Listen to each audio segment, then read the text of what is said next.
Tere, minu nimi on Valdur Rosenvald ja ma olen perfektsionist. Tere, Valdur. Tere, mina olen Johanna Rosenvald ja ma olen perfektsionist. Tere, Johanna. Okei, see oli tõesti ülestunnistus, et mina olen perfektsionist ja ma olen abielus Kisuga, kes on samuti perfektsionist. Me oleme praegu seerias, kuidas olla koroona ajal produktiivne ja perfektsionism on üks teema, mis võib seda päris palju mõjutada. Aga ma kõigepealt näitan, mida ma selle ajal mõtlen. Esimene näide, meie köök.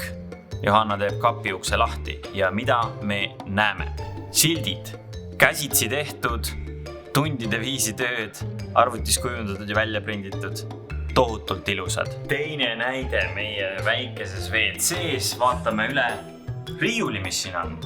Nii, kas tundub teile juhuslik asjade paigutus? Võib olla, aga ei. See on millimeetri pealt paika. Ma vaatangi, et see peaks tegelikult 6-kraadise nurga all olema. Vabandust, pean korraks pooleli jätma vlogi, siis siin ma nägin ühte kriipsu seina peal ja see tuleb ära eemaldada. Magamistoa riidekapp. Riided ja sokid. Ilusad. Ja viimaks siis Rosenvald fotograafi koduleht, mida ma tegin piinlikult kaua. See sai väga kena, aga näeb välja siis selline, iga detail on hoolikalt läbi mõeldud, hästi pikalt katsetatud. Sellega läks mitu kuud. Ehk siis ülestunnistus on aus, me oleme perfektsionistid. Aga kas perfektsionism on ainult halb või on seal ka midagi head? Ja ma otsisin välja 2 definitsiooni. Esimene neist on võõrsõnade leksikonist ja see ütleb, et perfektsionism on täiuslikkuse taotlus, kõiges parima poole püüdlemine. Kõlab ilusti. Aga teine ei kõla nii ilusti, teine ütleb nii, et perfektsionist on inimene, kes püüdleb veatuse suunas ja seab ülemäära kõrgeid ootusi tulemustele, millega kaasneb liiga kriitiline enesehinnang ja mure selle pärast, kuidas teised teda hindavad. Ja ma arvangi, et perfektsionism võib olla nii hea kui ka halb. Ja ühes blogis oli päris hästi toodud 2 sorti perfektsionismi võrdlustabel. Neurootiline perfektsionism ehk halb ja tervislik perfektsionism ehk hea. Ja ma tahaksingi nüüd tuua välja 6 punkti sealt tabelist ja jagada enda mõtteid nende asjade kohta. Esimene asi, kuidas suhtud eesmärkidesse? Tervisliku perfektsionismi puhul sul on rõõm neid saavutada, sa tahad nende poole pürgida. Samas selle neurootilise perfektsionismi puhul sa kuidagi tunned, et nad suruvad sulle peale ja sa oled kohustatud kõike täiuslikult tegema, sa kardad ebaõnnestumist. Ma arvan, et mul on pigem hästi sellega. Üks viimase aja näide ongi see sama produktiivsusklubi e-kursus ajaplaneerimissüsteemi meistriklass. Ja ühel õhtul ma just ütlesingi Johannale, et vau, et ma lausa ootan hommikut, et saaks uuesti edasi arendada seda kursust ja ma usun, et see tuli päris hea ja juba esimesed inimesed on seal, nii et kui sina tunned, et sa tahad sellel teemal areneda, siis võimalik seal osaleda, me paneme lingi ka juurde. Teine asi, kuidas on lood tegutsemisega?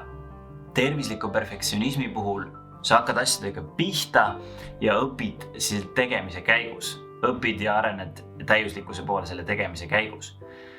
Neurootilise perfektsionismi puhul sa ootad täiuslikku hetke, mida tihti kahjuks ei tule. Ja siin on mul palju näiteid sellest, kuidas ma olen mõelnud, et okei, kunagi ma teen midagi väga head ja täiuslikku. Tükk aega oli niiviisi selle vanemate videointervjuu projektiga, et ma mõtlesin, et küll ma kunagi teen selle, see tuleb nii lahe, aga ma kunagi ei alustanud.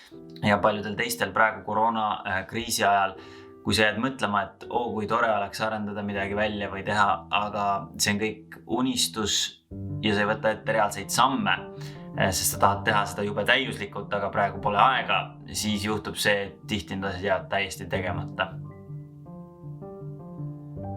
Ja siin aitab ka, et kui sul on reaalselt välja kirjutatud, mis projektidega sa päriselt praegu tegeled ehk aktiivsete projektide nimekiri. Ja siis sa tead, et need on need asjad, mis sa oled käsile võtnud ja sul on konkreetne järgmine samm iga projekti kohta välja kirjutatud, sest kui see on lihtsalt udune mõte su peas, siis võib juhtuda nii, nagu tihti juhtub, et asjad ei liigu.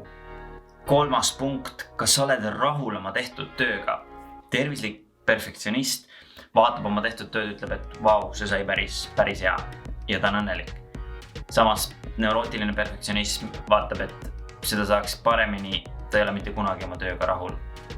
Ja kui on mingi samm edasi liigutud, mingi vahe kokkuvõtte, siis tuleb tähistada ja minul on sellega olnud alati raskusi, et ma tahan tähistada siis, kui kogu projekt on valmis, aga kui see võtab aasta aega, siis neid tähistamisi on liiga vähe, aga tähistamised motiveerivad, me vaatame tehtud tööga, oleme tänulikud, et me oleme jõudnud edasi.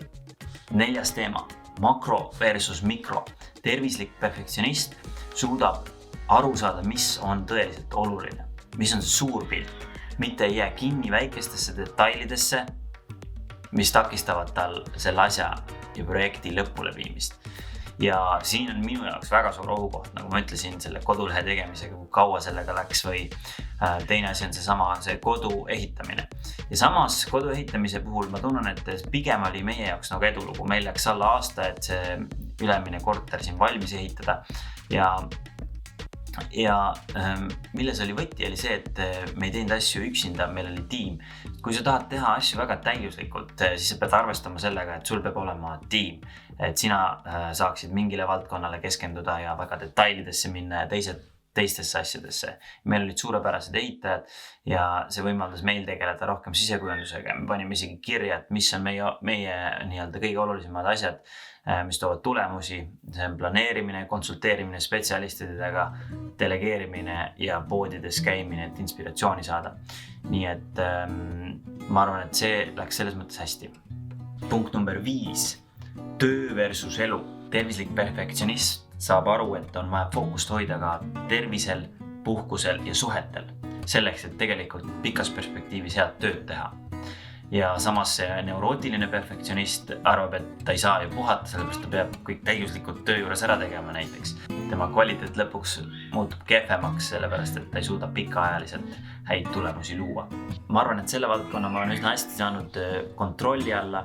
Ma kunagi ei ohverda unetunde selleks, et teha lisatööd, sest ma tean, et sellest ei ole lihtsalt pikas perspektiivis kasu. Ja viimane 6. erinevus siis tervisliku ja neurootilise perfektsionisti vahel on selles, et kuidas nad suhtuvad ebaõnnestumistesse.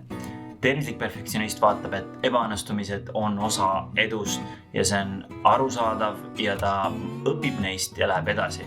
Aga ebaterve ehk siis neurootiline perfektsionist hakkab kogu aeg peksma ennast nende ebaõnnestumiste pärast, et miks ma tegin selle vea, see asi ei ole täiuslik, jama ja jääb kinni nendesse vanadesse vigadesse.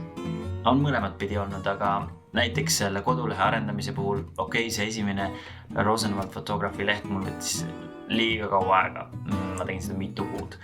Ja samas järgmise lehe, mis ma tegin, ma õppisin nendest vigadest, et ma ei jäänud nii palju detailidesse kinni. Ma tegin siis meie produktiivsusklubi müügilehe. See võttis juba ainult paar nädalat. Ja nüüd hiljuti ma tegin veel ühe väikse katsetuse, et kui palju ma jõuan tehtud ühte lehte 20 minutiga. Ja tulemus on umbes selline, see ei ole veel valmis, aga see lihtsalt näitab seda, et ajaga saab paremaks, efektiivsemaks ja saab oma kogemustest õppida. Ma loodan, et see väike vlog aitas sul mõelda, et kui sa oled perfektsionist, kas sa oled siis see tervislik perfektsionist või neurootiline perfektsionist. Ja jätame siia kirjeldusse ka selle lingi sellele blogi artiklile, kust saab võib-olla inspiratsiooni, et kuidas selle teemaga edasi tegeleda. Ja samas, kui sul ongi see sama probleem, mis mulgi oli, et sul on mingid unistused, võib-olla mingid projektid, mida sa tahaks teha, aga samas tunned kogu aeg elu on liiga tihe või liiga kaoses, ei ole piisavalt süsteemne, siis sind, ma usun, aitaks väga meie e-kursus ajaplaneerimissüsteemi meistriklass, kus me aitame luua sul süsteemi, mille abil sa saad oma elu paremini kontrolli alla. Ja järgmiste kordadeni, seniks tšau!